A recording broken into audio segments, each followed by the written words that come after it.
I want to welcome everyone to CER's EdPalooza session, Digital Innovation, Just the Vaccination for COVID's Impact on Education Workforce Development.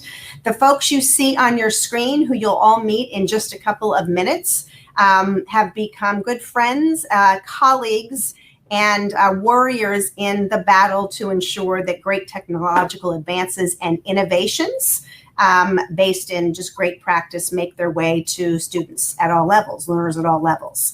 And so, as we all know, we have been in a pretty crazy crisis for a while right now. And it turns out that maybe we weren't quite as far ahead as we thought in some of the innovations we're working on. The group, again, in front of you also has been gathering, most of them, to meet and talk ever since the first ever U.S. Italia Ed Innovation Conference sponsored by CER. I am CER's CEO and founder, Jeanne, and I'm super excited to have them here. We want to kind of throw at you a whole bunch of different concepts and ideas about how we actually can indeed put all these great innovations together and connect them and produce results for kids. Sometimes what we end up seeing is people are working on workforce, and you'll hear from Sam, and people are working on K-12 micro schools and innovations in the foundation where like Adriana and others are leading the charge in higher ed. But whatever it is, we tend to have our silos. And this is a group of people who represent a larger group of people who are tired of the silos across learners at all levels and silos across our countries. And so we happen to have just two of our countries represented right now, more or less the US and Italy, because we're looking and we're right now in the midst of building a pretty interesting global connection because those issues that they're having and a country that was so severely impacted so early on by COVID, turns out we've got a lot we can learn from them. Americans don't usually say that much. So we want to explore how different target entities are working to help in different approaches. We want to work to educate policymakers, district leaders, state leaders about what they can do to learn from these innovators. And we want to look at what it looks like to have global cooperation beyond just typical countries. So with that, I'm going to ask each of our participants to just talk for a couple of minutes about the issues. Like if you could sketch out a brand new system tomorrow, how would you do that to influence learning? How do we take advantage of you all being here today and all the participants and the great amount of firepower going on out there to solve the most pernicious problems we have today, which is we've got a lot of people out there not learning and not benefiting from society's innovations. And we're in the middle of a pandemic, but we've got all these great solutions. So Sam, I'm going to start with you. Thanks, Jeannie. Pleasure to be here with everybody. Sam Caucci, I'm the founder and CEO of One Huddle. And, I think like Jeannie said, we're, tired of silos. I think we could put a hashtag in front of that. Today, less than a third of the US workforce is engaged at work. And the way we can fix that problem and get people excited about work, it really starts with reimagining the way workers are being trained and skilled up every day. I don't know if people know this, but more than 96% of Americans have a smartphone, but only 1% of corporate training today is available mobile first. And the vast majority of companies out there are still they're still using outdated learning technologies to train their people. They're creating a workforce that I would consider disengaged simply because they're not prepared. I hear from CEOs every day at One Huddle that they generally are challenged by the fact their employees aren't ready on day one. And yet they're still onboarding and training people with outdated software platforms that have been proven not necessarily to work. 87% of what you learn on a traditional learning platform can be forgotten within just 30 days if it's not reinforced. One Huddle on the technology side, we were founded to solve the problem. We know young people today make up over half of the global workforce, and the average millennial has spent over 10,000 hours on a game platform before they're even an adult. So we decided that the best way to engage young people and workers across the spectrum and make learning stick is by turning everything you need to know in a game into a game. We believe in the power of play. We think we can use the power of play to make training mobile first and let workers win from anywhere. Why is this, and why is this important to education? Well, young people today are coming out of the K-12 education. They're entering the workforce at a time when work is changing faster than ever before. COVID has proven that work is changing even quicker. A lot of our education today, just like a lot of our job training, is behind. Oftentimes it's ineffective, but ultimately it's not preparing the people who need it most for work. I think if we want to transform schools from time sinks into skill factories like we all want, we need to embrace technologies and move as fast as work itself. Technologies let people win from anywhere, that get people excited and are effective. So with that, I'm happy to pass the baton here to Amanda Antico, who's the CEO of Evolved Global. Thank you, Sam. Sam and I were in Italy together, so it's always good to see him virtually again. we wish we were actually in Italy since we share the heritage. So I started my life with this group of merry band makers. I run a consulting firm called Evolved, but I am now also serving as the managing director of an organization called Minerva, which, Jeanne, it's pretty interesting about the tired of the silos. Minerva actually kind of cuts across all three. So I'm going to spend a little bit of time talking about the innovation going on there, as well as my lens working with corporations and social impact. So I'm going to kind of bring a bunch of thinking in here that we'll get to, as I know part of the conversation today is about policy changes and the big stuff that we need to make what Sam was just saying more plausible for everybody. So when you think about innovation, Minerva is this incredibly unique university that currently has a K-12 solution called the MBAC, which is the Minerva Baccalaureate, challenging the International Baccalaureate, saying that thing's a little bit out of date and we need to be giving better tools to the K-12 students who, quite honestly, I have two teenagers downstairs who've been bored out of their minds for the last 9 months. I can assure you they have learned virtually nothing from their school virtual environment. We live in a pretty rich county and right outside of Washington, D.C., but this experience has been very hard for them. So challenging the content and giving content to students in a different format that's engaging and not just staring at Zoom all day is, I think, part of the solution. The next layer up is higher education itself. So around the world, we are reinventing faster than ever. And I have been known to say this since the almighty March 13th day. It was due time to be reinventing higher education. So to the side of where Sam gets people, we're not getting people ready for the corporate world. And not that I wanted a pandemic to force us into the rethink.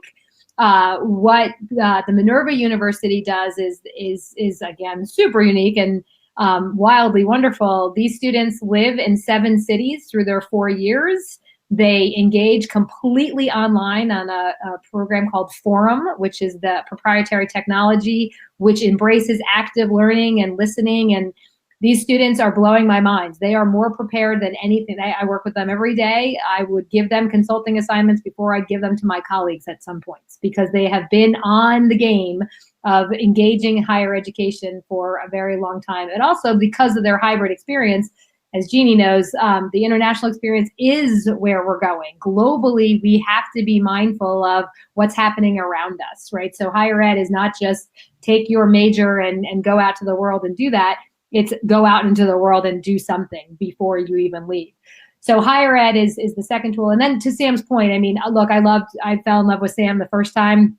I love what he's doing. I think gamifying and meeting people where they're at with these quick upskills, reskilling.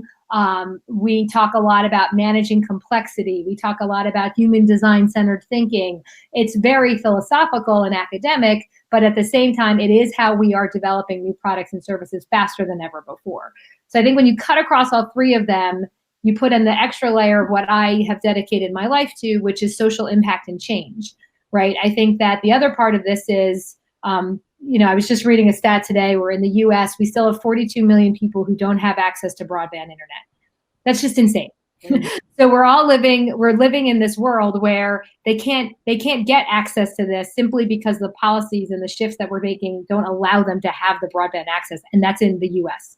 So I think that we have to be thinking through the more simple approaches to connecting with somebody on their phone so they don't have to be worried about broadband at their houses, and that maybe they can just get what they need in their palms of their hands. So I think as we have this conversation today, weaving all of those in will be great.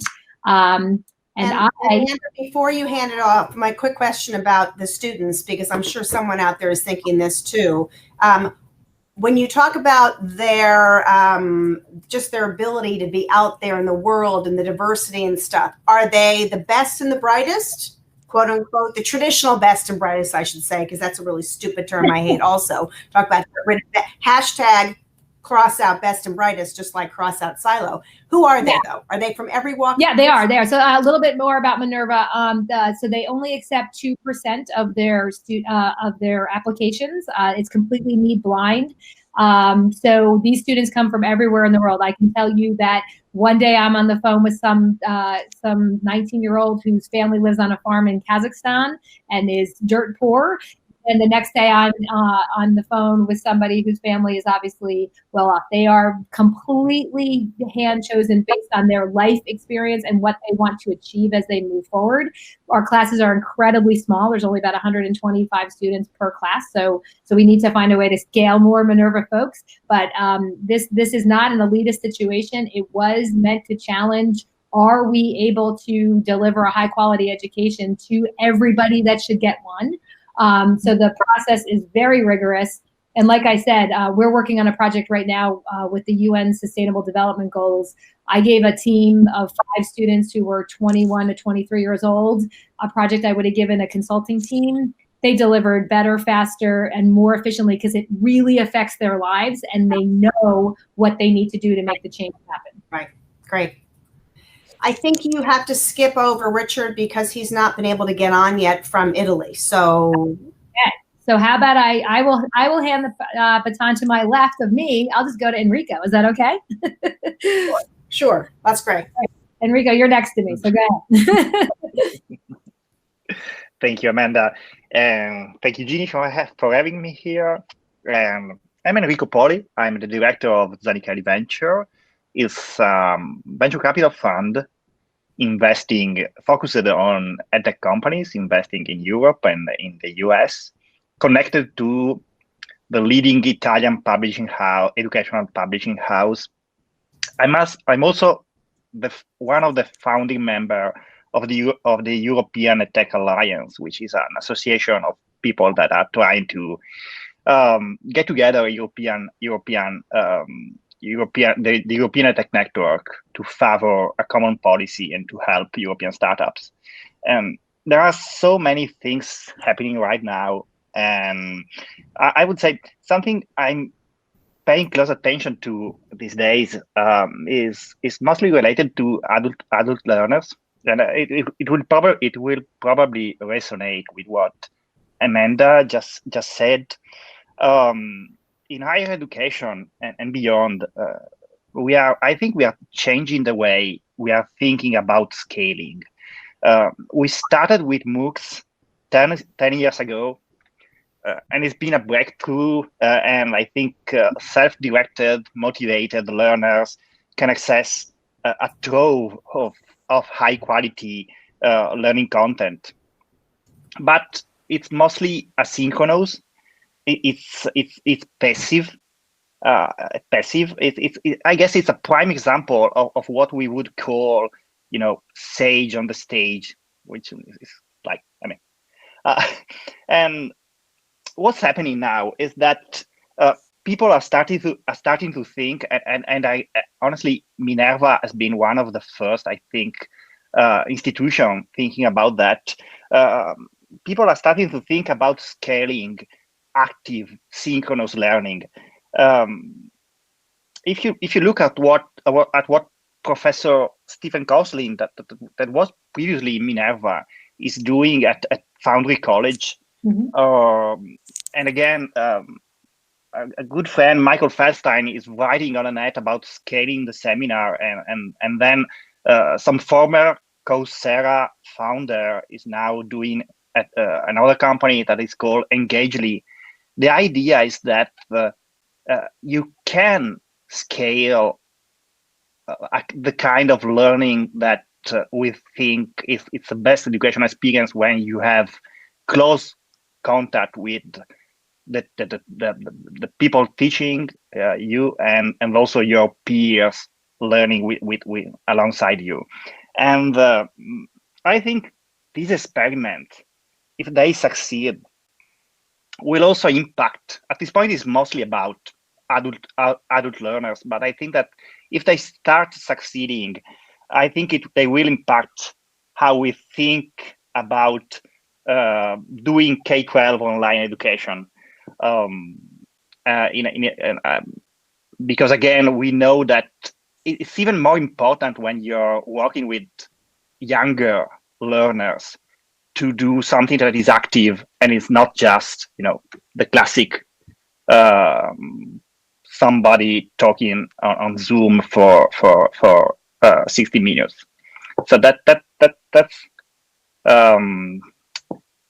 all for now. And I think that I've seen Marco joining the call. Enrico, we're going to hand off to Adriana next. Okay. Before and Adriana is sort of next up in the queue. Before we do that, though, I do want you to quickly address this issue about Sage on the stage. Maybe, Adriana, when we get to you, I think this would be a good topic for you as well.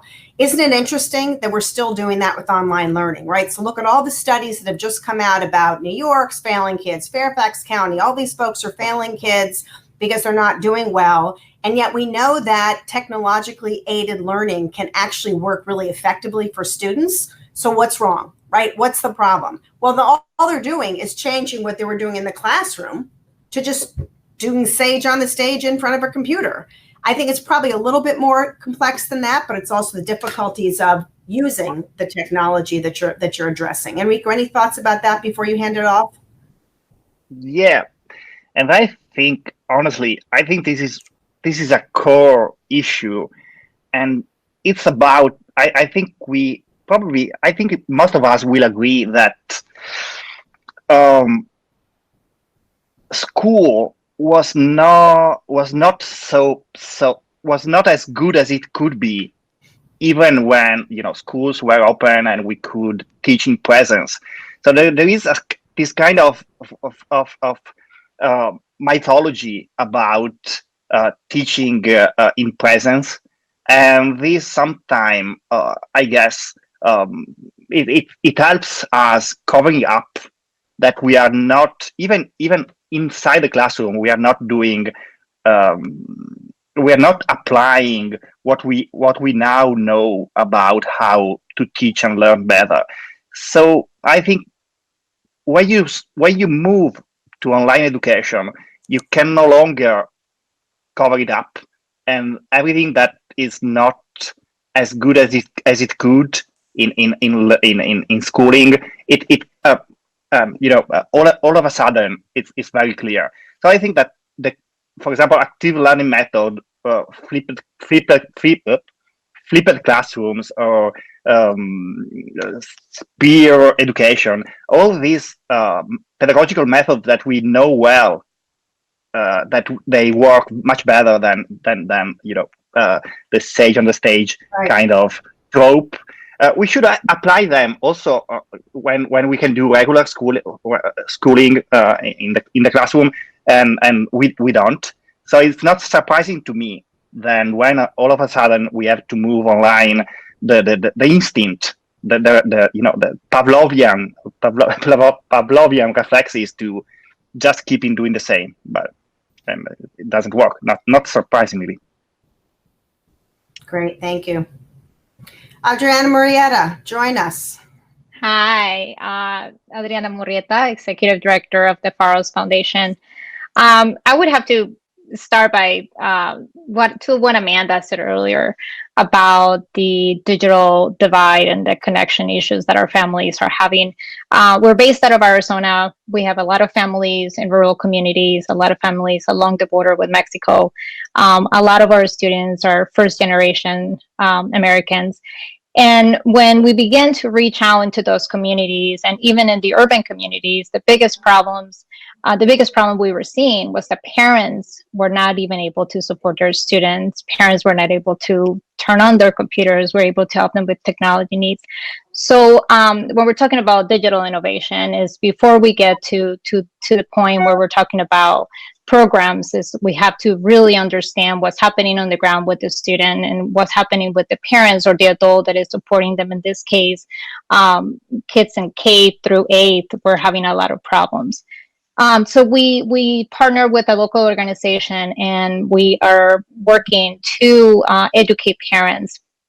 This has also provided a workforce component, which parents will be receiving credits, and they could be coming into, once the school resumes in person, these parents have the ability to work in some of these classrooms. We supported and created some micro schools that worked with community centers and across the city. And I would say one thing that has worked really well, and we mostly do work with charter schools. However, we have encountered leadership in the state that has been in districts that has been able to work around the system, has made no excuses for all the roadblocks. And we created a digital high school. The digital high school sits in a campus in downtown Phoenix. However, this school can be accessed by any student across the state. The purpose of this was because we were realizing that our families were utilizing the time of their high school kids to help take care of their younger siblings, right? So kids couldn't jump in on 9 a.m. They had to take class in the afternoons. But some of those things are those details that you only learn when you talk to the families and you talk to the parents, and better understand what innovation, how you can utilize an innovation to serve them and not just innovate for the sake of innovating, right? Let's see. I would also say one of the biggest challenges that we have had has been our seat time. Students are required to be in a classroom at a desk for a certain amount of time. So COVID has clearly shifted that, and the state is realizing, and our legislature is realizing that, well, maybe that is one of those things that if we continue to put enough pressure on them, that we could go away with. Funding wise, we still continue to have the challenge to be able to address some of the rural communities, but I would say we have been really, really surprised by how well districts and charters have adapted with the mindset that we are addressing the needs of the students first. And Jeanne, I don't know who I should turn it over to. Let's go ahead and turn it over to Marco. Marco Cappellini, Centrica. Hello, sorry for being late. I hope that everything is working now, and thank you for the invitation. I'm the CEO and co-founder of Centrica, and since 20 years we deal with digital innovation in art, and since a few years we have used our innovation with the idea to bring art inside schools and universities. I have a couple of slides just to show you, and perhaps it will be more clear what I'm meaning. I verify if everything works. Just a moment. Okay.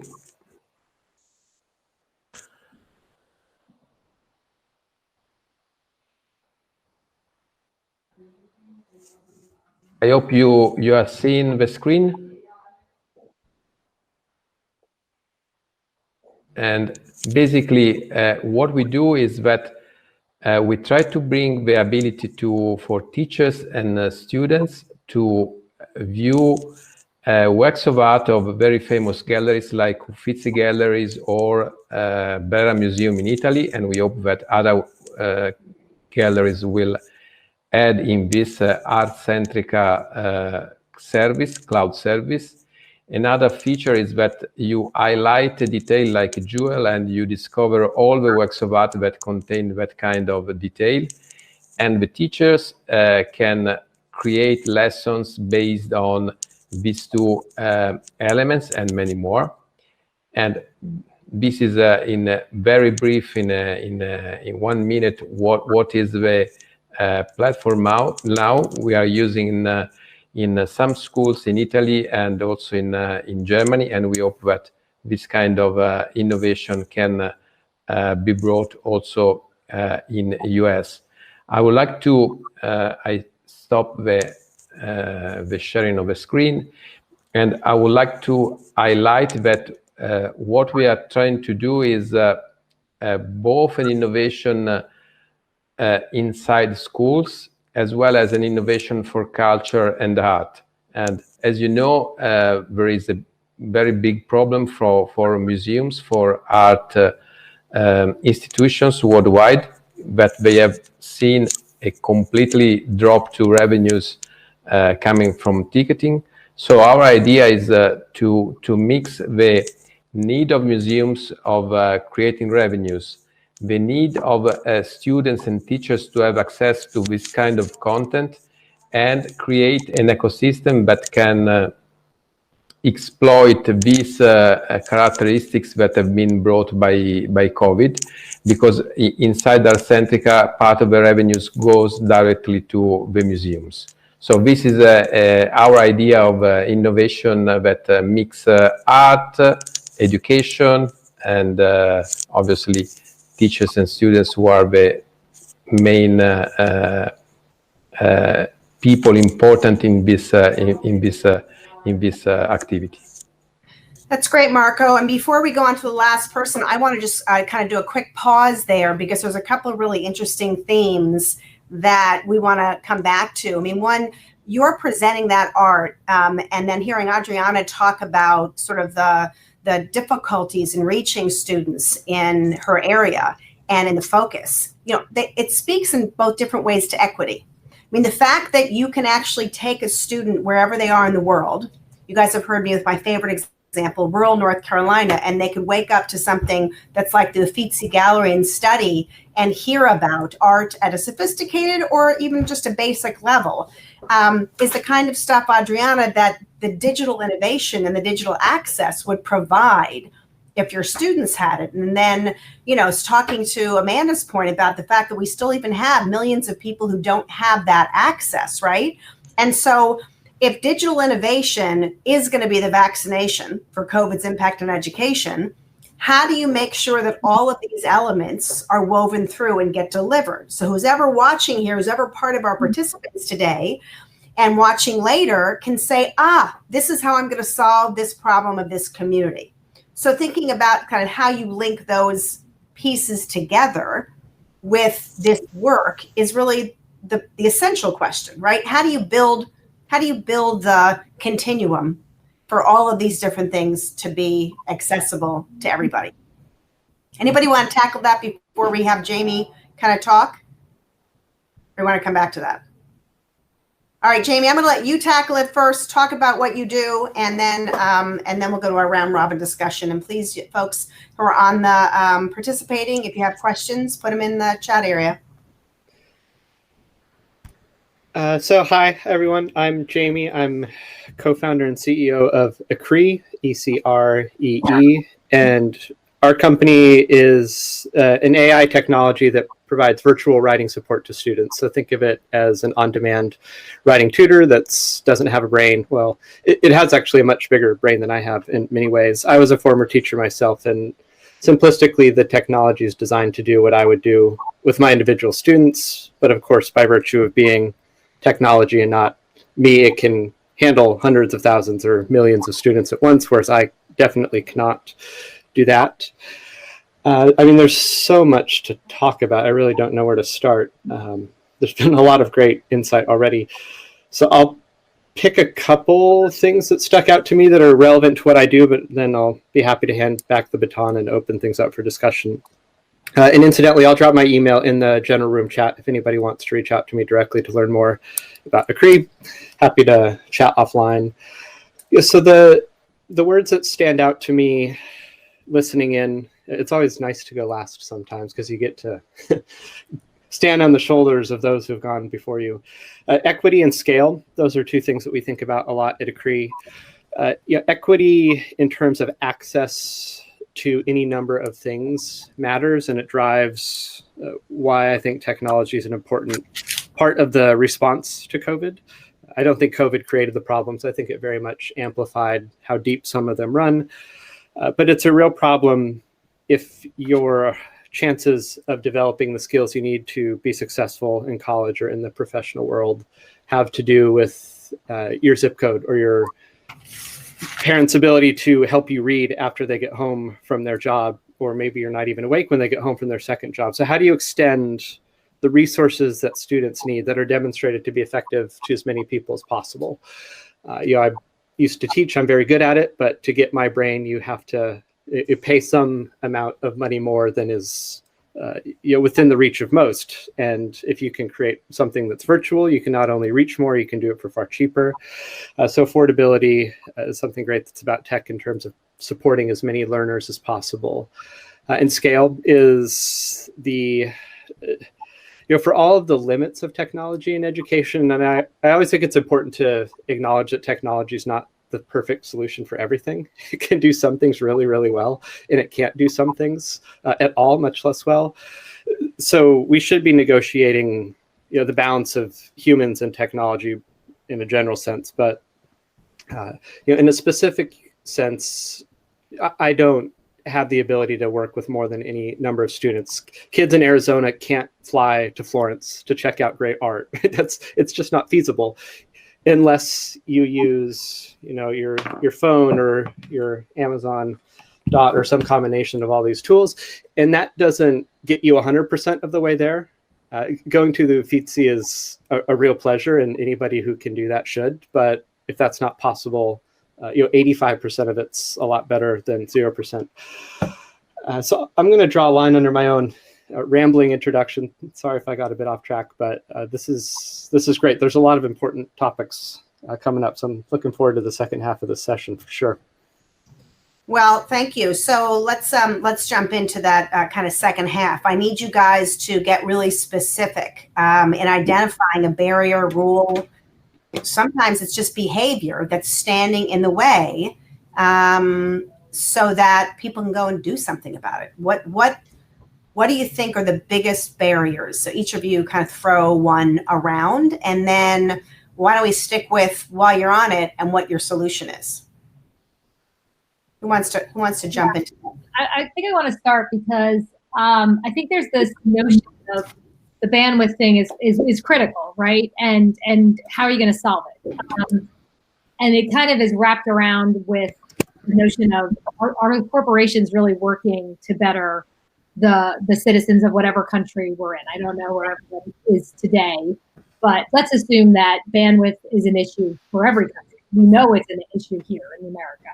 But I'm going to make the assumption for the sake of this argument that when I'm watching the World Series, I'm a baseball girl, and T-Mobile got on and said they're going to bring a high major cell phone provider in the United States, that they're going to bring bandwidth to 10 million people, right? I was like, how are they going to do that? But I said to myself, at least they're doing it, right? So at least they're making this public promise that they're going to get this, at least a quarter of our problem solved. And they were very specific, and it was believable. And why would they be making this promise during such a big event?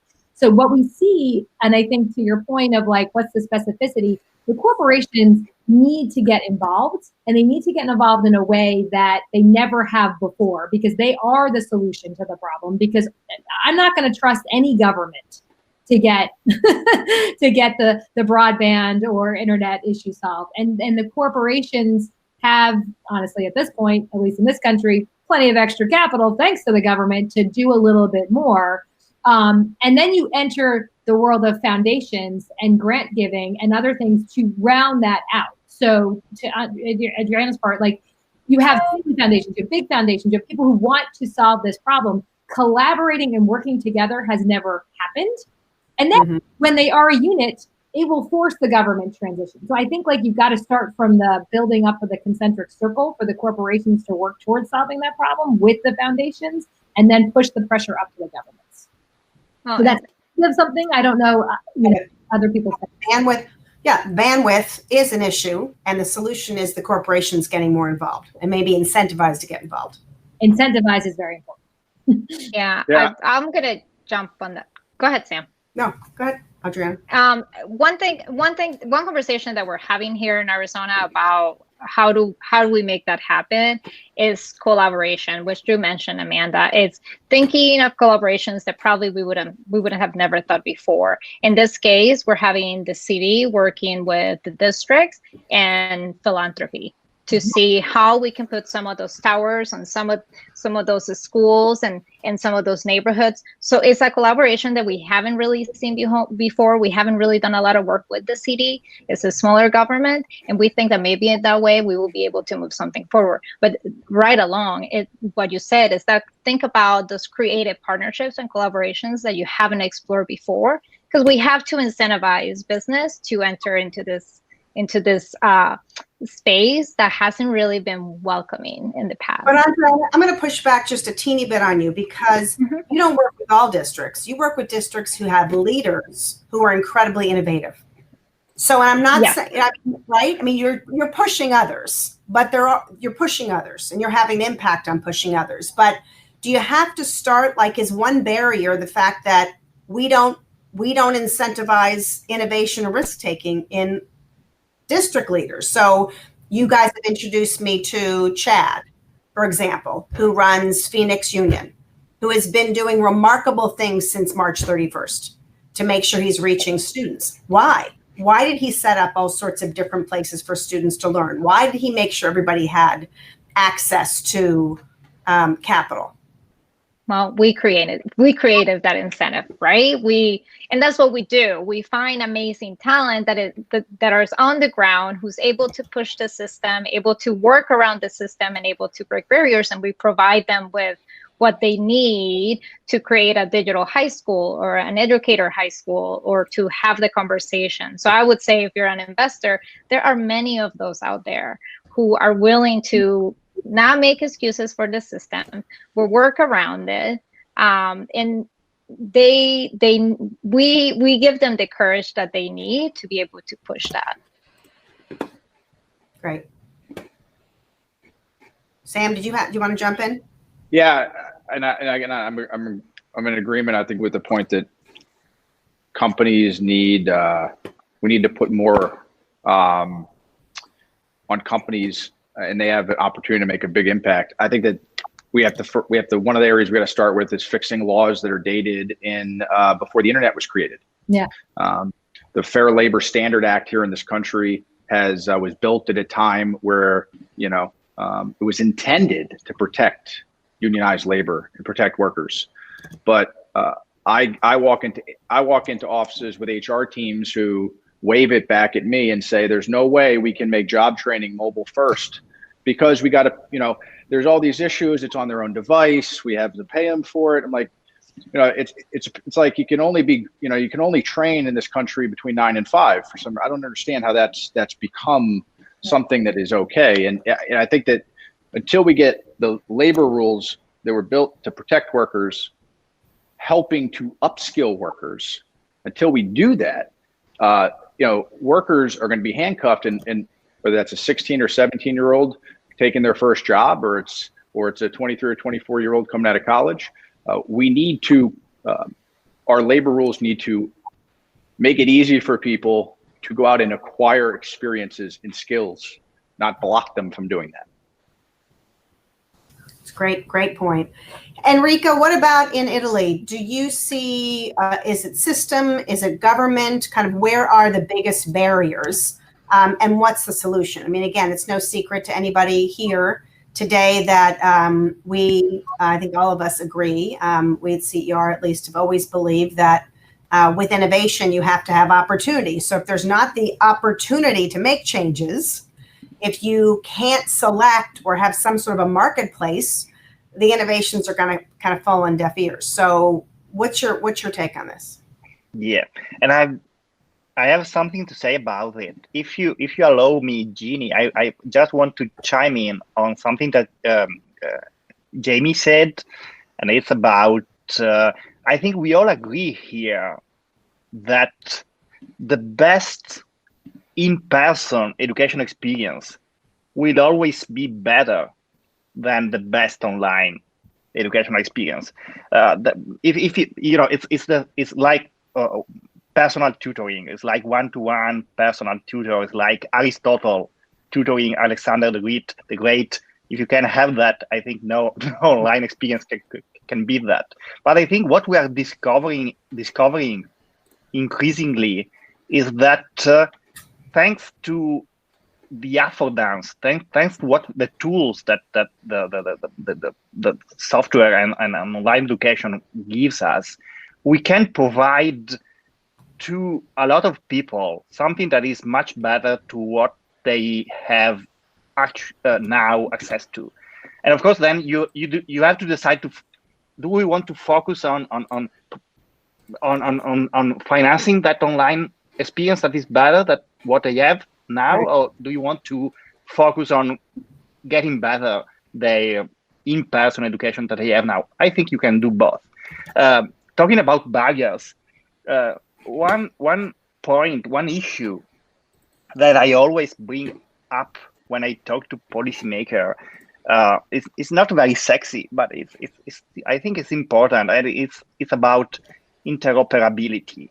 So here in Italy, for example, I think the United States is slightly, it's quite ahead of us in higher education. It's slightly ahead of us in K-12 space. In Italy, in the K-12 space, there is no current interoperability standard, and so just imagine. For a school, every time a school have to start using a new digital platform, they have no way to make this platform talk with their student information system or their administrative system. So they have to manually input all the students and the classroom and the curriculum again, and it's crazy. And when I talk to policymakers, usually they feel it's an industry problem. So solve this problem by yourself. And I think that is not completely true, because when you talk about interoperability, you talk about data.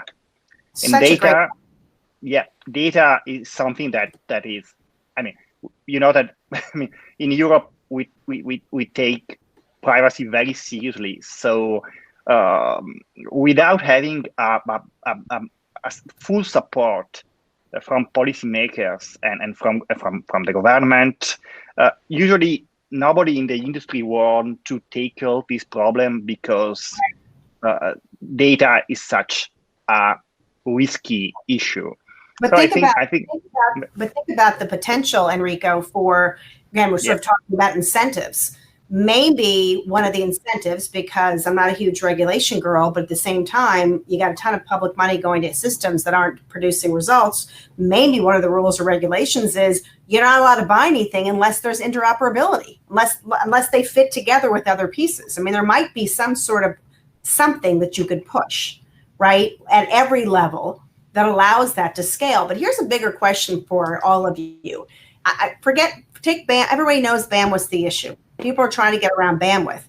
What about just the simple fact that the limitations on using the clouds and being able to access things in the cloud and having the training to access it, where you have, it's not really interoperability, it's just relationships. So the big thing you keep reading about is, I'm going to do a Zoom, and I'm going to throw in a little bit of Google Classroom, and I'm going to go over here. And there's some organizations, Academic is one of them. There's some others that have actually plugged together several different things in their own system, in their own platform, so that their teachers aren't having to juggle a million apps on their computer. I mean, it's astonishing how complex it is. And then you have these parents doing micro schools who have figured this out. So let's say bandwidth is the big issue of the day, and everyone's already going to try to figure this out, and hopefully we'll make leaps and strides. Is there a training problem we have that routes back to leaders, teachers, students that we could solve that's in both places, for example? And again, you're all going to have to answer the question, because nobody has, except for me, why Italy and the US? So people don't think we're completely nuts. Why is there Italians and US? Why is there a potential for a partnership here? What is the synergy that potentially working on these things together could cause? So I threw a lot at you, and you're going to all answer those things. Well, Marco and Jamie, I think it'll be interesting to start with you. I have a thought, but Jamie, I feel like you probably have a good thought about this. Oh, you've put me on the spot. I have to put you right on the spot. I mean, what do I want to say? I have a lot to say on this. And so much of it comes down to, well, not. So what is the purpose of the tech? Let's get back to first principles here a little bit. And I have witnessed this watching my own kids with, one platform connecting to another platform to kick. Like, I understand technology. I'm not helpless, and I have found myself scratching my head. And it's sort of common sense. The more you're asking someone to juggle, the greater the likelihood that they'll drop a ball, right? I'm not sure if the metaphor holds completely, but the more variables, the more complex the tracking of all those variables will be. And I think the subtext of what I'm getting at in saying this has to do with two consequences that COVID has brought to the surface. One is acute and one is, I think, much deeper. And the deeper one has to do with something I mentioned before, right? What is our relationship with technology? Yeah, before we start throwing all these technological solutions at something important like educating our children, what's the goal of doing that? What's the scope of doing that? And implicit in that is what is outside the scope of doing that. And the second problem that's acute, but I'm not necessarily one to let folks off the hook, is I can hear my grandmother asking, when did Noah build the ark? And of course, the answer is before it started to rain. If you have to think these questions through in the midst of a crisis, you're not going to get very far. And that's, in some ways, the original sin for me in all of this is we should have had these conversations like last year before we needed them to have been had. So I'm going to hit my pause button again, lest I've stirred the pot unduly, and get other perspectives from those who are listening in. Who wants to jump in? I'll jump in. Okay, go ahead. So Sam mentioned something earlier, which is a lot of the laws that we currently have around education are just so outdated, right?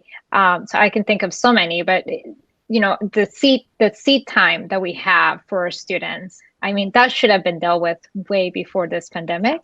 We have a lot of schools that are academies where kids are getting on-the-job training, yet these kids are in a way still required to be sitting at a desk. So I would say there are some that are very that are more important than others, but there are a few that would really make significant change and will have a significant impact in what we're doing, not just in the digital space, but just as we innovate and what the new classroom looks like. It's so interesting that you say that, because I've been hearing conversations about seat time since this particular conference started in person, like 13, 14 years ago.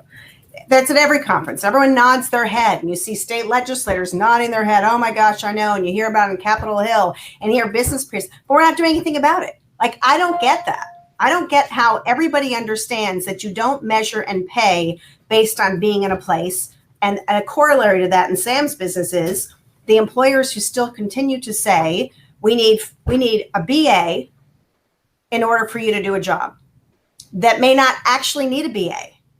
And so what about all the kids who aren't getting the BA this next year? Are they going to change that? Or they say, well, we actually will be open to not having a BA or an AA. So it's kind of the same thing. Our equivalent of seat time. Yes, I love college. Don't get me wrong, folks. It's a signal. But there may be someone out there, like the vast majority of people, according to Strata research, that don't have that yet. And then you close them out of opportunities that they could actually do something really good because they went through one of Sam's programs. How do we fix that? Well, Yeah. Go ahead, Amanda. No, go ahead. Go ahead. You finish your thought, and then I'll jump in. No, I just think the urgency is we sit so far away, and a lot of these legislators just sit so far away. No offense to them, but we sit so far away. I have two kids. We are very fortunate. we have choice, but we sit so far away from the reality of these families that it is just the urgency isn't there. And yes, we have talked about seat time for a decade at least, and nothing has moved.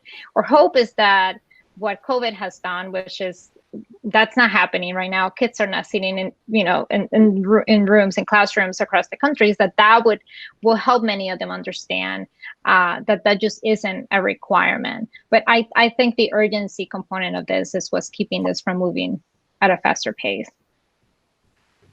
Yeah, I completely agree with that. I'm making a parallel to Jeanne, your first question about the cloud time and kind of condensing this. It goes to the content, right? So seat time, agreed. Tried and true. We've all been talking about it. Nothing's changing. It's kind of good that the kids are virtual now. At least they can swing a golf club around or a baseball bat when they're bored. So it's like the energetic 12-year-old is happier. But the reality is it still goes to the content, right? What are they learning? What's happening inside of those quote unquote clouds of innovation? I happen to have worked with Salesforce this year as they were trying to bring America back to work using the Trailhead platform, right? Within moments, you saw Microsoft say, we're going to put 25 million people back to work with these certificates that we're going to give away for free now. You've got major corporations, and Sam knows this pretty well. So it's about the content and how the learner, whether the learner is an 8-year-old, a 12-year-old, a 15-year-old, a 45-year-old, the learner takes that content in from the cloud and then is able to apply it. I think you are seeing a shift, to your other point, of what the corporations are hiring for, right? I think corporations are hiring for the person who's self-motivated, put together their own learning plan. It's almost like if in the cloud you could have a concierge service pulling down what you need to do what you're capable of doing and not being dictated to, you could see a huge shift in learning across the board. And kids can do it too. Like, why does your kid have to wait till they're in college to pick their classes? It kind of doesn't make sense, right? Yeah. So I think it's interesting to imagine seat time to cloud time, but then let the cloud be what it is, where you can pull down from it, given a lot more resources and choice. And the concierge service connects to this sort of portfolio of things where you've taken that course, right? And you've done this experience, you posted that you went out and, built a yurt somewhere. But this time it's not going to get you into Yale. It's going to get you a great job because it shows determination and creativity. Right, because the kids at Yale aren't getting the great jobs anymore. Exactly. True. Yeah.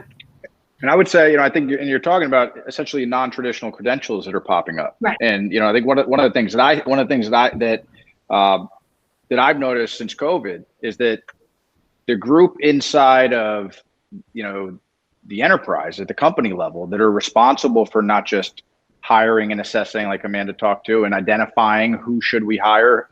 They're also the people that are responsible for talent development and learning and development. That group was probably on the front lines of furloughs and layoffs here during COVID. In my business, I bet you 60% of my points of contact inside the learning department disappeared during COVID. How the heck do you re-onboard an entire workforce when the people responsible for onboarding aren't on the job? So that's a reality which puts more strain on our education system to make sure people are showing up work ready. And, I wrote one note down as everybody's talking because it's such a silly thing to write down, but I said, we need to take this serious. We talked about why, when Jeanne mentioned 13 years ago, we need to take it serious. C-level executives need to understand that training is not a nice to have. I'm so tired of hearing organizations tell me training is a nice to have. Right. You need to go sell job training to some other part of the org. So I think we need to take it serious up and down. Well, it's an HR issue. It's not a product and outcome issue. If it was actually in the front lines, because it gets relegated to something that seems lower level administrative, not that that's supposed to be. Closing couple of minutes. Enrico and Marco, how is Italy doing in terms of these issues? Do you feel like you're moving more quickly than us? Are you more sluggish? Is there a pickup on kind of innovations and ideas? What? from what I see, we are very active in trying to solve not the important problems, but only the issues that deal with, I mean, the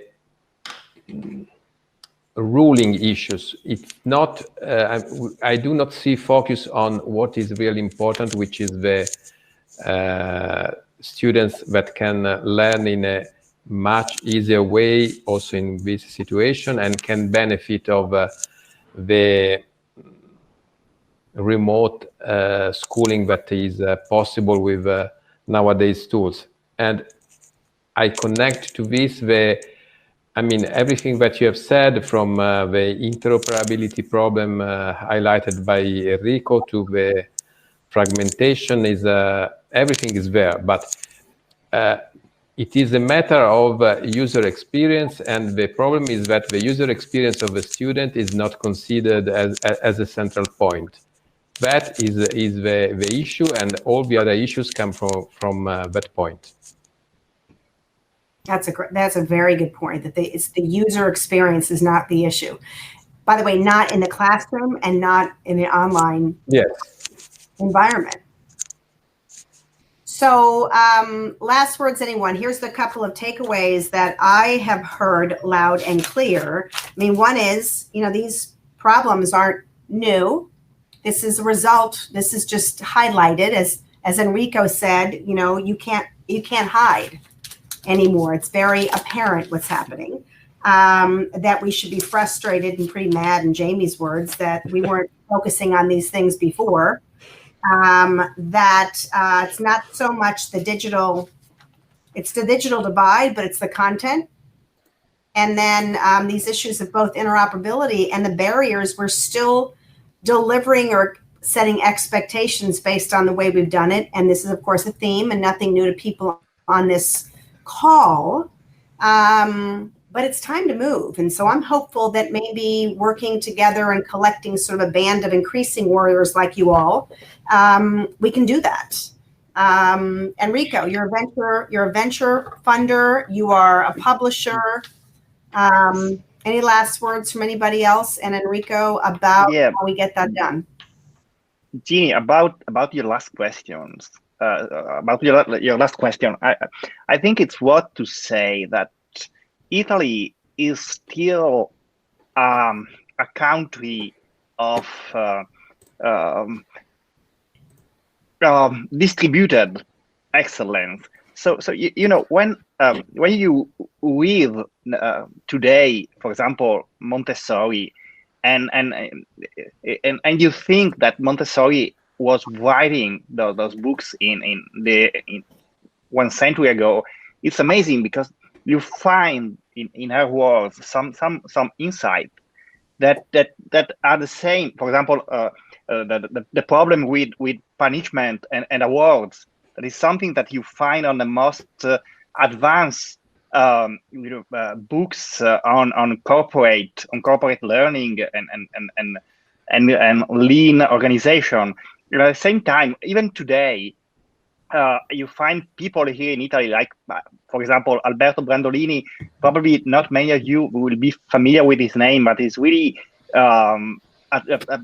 advancing the way organization and corporate can adopt an agile and lean methodology in their development. So you find this excellence, and then you find also a lot of what we all know about bureaucracy, about slowness. But I think if we are able to bring together the best minds and the best creativity from Italy, I think we would have a lot of tools to tackle the problem that we are talking about here. And consider that when we all go there in person, how inspirational it'll be, again, for us to actually make a difference. Otherwise, we won't ever be able to justify it again. Thank you, everyone, Enrico, Amanda, Adriana, Jamey, Marco, and Sam for joining us on Digital Innovation. Just the Vaccination for COVID's Impact on Education and Workforce. Thanks everyone who's joined us today, and have a great rest of your day, and look forward to continuing to work with you to solve these problems. Thanks for joining us. Thank you. Bye-bye.